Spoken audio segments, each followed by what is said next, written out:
Bonsoir très chers spectateurs, bienvenue pour cette nouvelle critique en post-projection. Comme tu le vois, j'ai aucune idée pour faire une intro, pourtant c'est Noël, je devrais avoir plein d'accessoires pour faire le con et tout, et j'ai rien trouvé chez moi. Morale de l'histoire, je fais pas d'intro, voilà, tant pis pour vous. Hein, tant pis. Aujourd'hui par contre, nous allons quand même parler du film Santa and Santa et compagnie, enfin le nouveau film d'Alain Chabat, avec Alain Chabat lui-même dans le rôle de Santa Claus. Bref, du Père Noël. Et au niveau des acteurs, nous avons aussi des gens avec des noms un peu compliqués, je dois vous avouer qu'à ce niveau-là, c'est vraiment pas un cadeau ce film. Alors je vais essayer de massacrer le nom, mais dans les règles. Donc nous avons Golshifteh Farahani, et nous avons Pio Marmaille. Bref, je sais pas, c'est compliqué. Comme j'ai dit, c'est vraiment pas un cadeau ce film, niveau non. Il nous fait pas un cadeau, le petit Alain Chabat là, hein, il est pas gentil, hein. Et au casting, nous avons aussi des personnes, des tout petits enfants qui sont super choupinets. Et il faut dire ce qu'il est, franchement, ils sont choupinets, ils passent nickel à l'écran. En plus, ils sont pas mauvais acteurs, donc c'est parfait. La note que je donne à ce film, je lui donnais la note de... Ouais, 8 sur 10. Alors... je vous vois venir, je sais, je suis même d'accord avec vous, c'est une note qui semble excessive, abusée. Et comme j'ai dit, je suis un peu d'accord avec vous, il faut remettre ce film dans son contexte. Nous sommes en train de parler d'un film de Noël. Je veux dire, on n'est pas en train de parler d'un film qui va révolutionner l'histoire du cinéma, on est en train de parler d'un petit film de Noël qui doit juste nous transmettre cette énergie et cette envie de fêter Noël. Et il le fait vachement bien, donc 8 sur 10 quoi. Désolé. En ce moment, les télévisions, et il faut croire que le cinéma actuellement aussi, sont totalement envahi de films de Noël. Alors les films de Noël, en gros, il y a deux directions principales. C'est les comédies romantiques, où évidemment il y aura du drame et tout ce qui va avec, et ça se finit évidemment toujours très très bien.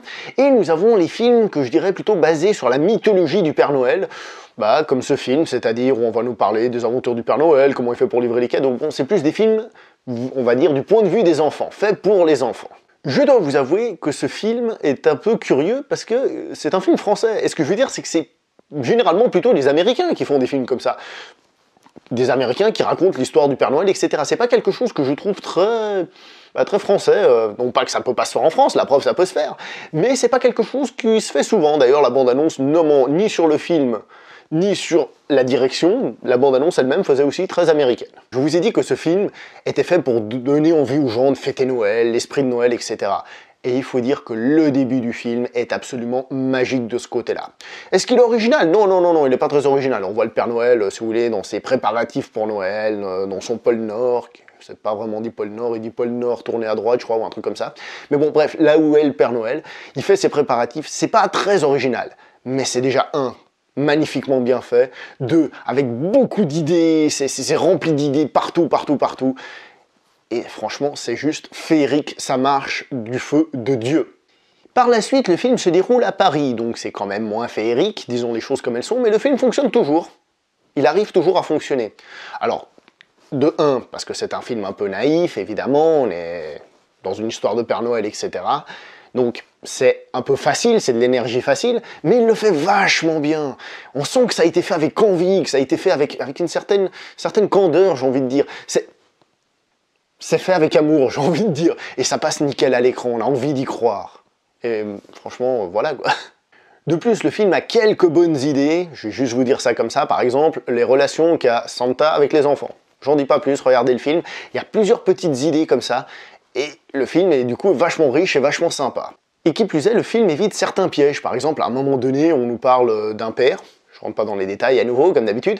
On nous parle d'un père et je me suis dit, ouh là là, on voit déjà venir les 50 scènes qui suivent là. Et en fait, non, c'est juste évoqué pour expliquer quelque chose qui se passe, mais à aucun moment ça va être lourd, ça va être chiant. Il y a d'autres pièges qui sont évités. Je rentre pas dans les détails comme d'habitude, mais je trouve que le film arrive à faire ce qu'il faut et en plus à éviter les pièges.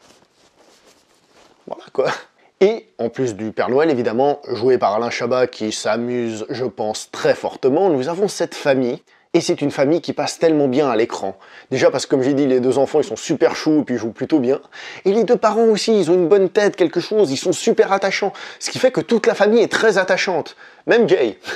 Pour ceux qui ont vu le film, vous verrez qui c'est. Je trouve qu'ils sont super attachants et justement, on a envie que ça se passe bien pour eux, on a envie que tout fonctionne. Et encore une fois, ce sont des petits éléments qui se connectent et qui font que le film fonctionne, tout simplement. Niveau humour pur, je dois vous avouer que le film m'a pas vraiment fait rire. J'ai souri à une ou deux répliques, Mais en règle générale, bref, c'est des jeux de mots, tu les entends, tu fais...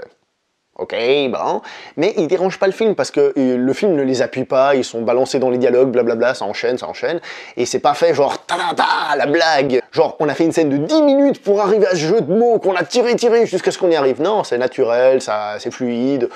Donc, ça m'a pas spécialement fait rire, mais ça ne dérange pas du tout le film, ce qui donc du coup lui donne un côté léger, un côté amusant sur tout le long et sans être lourd. Donc non, franchement, voilà quoi. Pour rajouter un petit élément, il y a un moment donné du film, si vous ne pensez pas à Tim Burton, et ben si vous pensez à autre chose. Ce que je veux dire par là, c'est que ça fait vachement Tim Burton. Il y a un moment du film, tu te dis, oh ça c'est Tim Burton. C'est obligé. En bref, et pour faire simple, qu'est-ce qu'on a? On a un film de Noël, comme on en a déjà vu plein, mais c'est un film français, et il le fait bien. Tout simplement, la magie passe, on a envie de fêter Noël, on a envie de faire des cadeaux. Si vous allez avec vos enfants, bah après il va pas falloir rater les cadeaux, c'est moi qui vous le dis. Ça marche super, et voilà. Donc c'est très bien.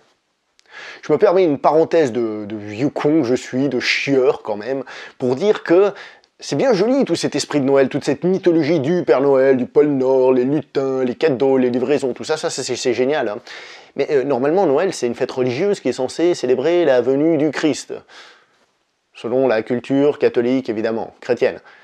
Donc, c'est certes un film de Noël qui donne envie de fêter Noël et tout ça, mais qui donne envie de fêter, je dirais, le côté commercial de Noël, d'une certaine manière, et non pas l'esprit originel. L'avantage, c'est que c'est évidemment une vision de Noël qui touche à peu près tout le monde, parce que tout le monde, en se baladant dans la rue, il voit des Pères Noël, et il voit plus de Pères Noël que de crèches, par exemple. Mais bon, c'était la petite parenthèse, comme j'ai dit, j'emmerdais un peu le monde là-dessus, pour dire qu'est-ce que réellement l'esprit de Noël, blablabla, mais ça, voilà. On n'est pas là pour parler religion ni tout ça, d'accord? Voilà. Donc, je récapitule. Est-ce que ce film est recommandable? Oui. Est-ce qu'il est plutôt pour les enfants? Oui, c'est un film pour les enfants. Est-ce qu'il donne de l'énergie? Est-ce qu'il fait rêver? Oui. Est-ce qu'il est original? Non, il n'est pas original. Je me souviens que j'avais vu à l'époque, je crois que c'était le Disney Parade qui passait le dimanche après-midi, j'avais vu à peu près la même histoire. Le Père Noël qui se retrouve dans l'autre monde. C'est classique, mais c'est bien fait. Voilà, tout simplement. Après, c'est à vous de faire votre choix, comme d'habitude. C'est tout pour cette critique en post-projection, on se voit prochainement pour une prochaine critique, jusque-là portez-vous bien, couvrez-vous parce qu'il fait froid, et faites votre travail avant l'heure de fermeture du magasin, c'est mieux. Hein, c'est de la merde ce que je viens de dire, on est d'accord. Allez, ciao tout le monde.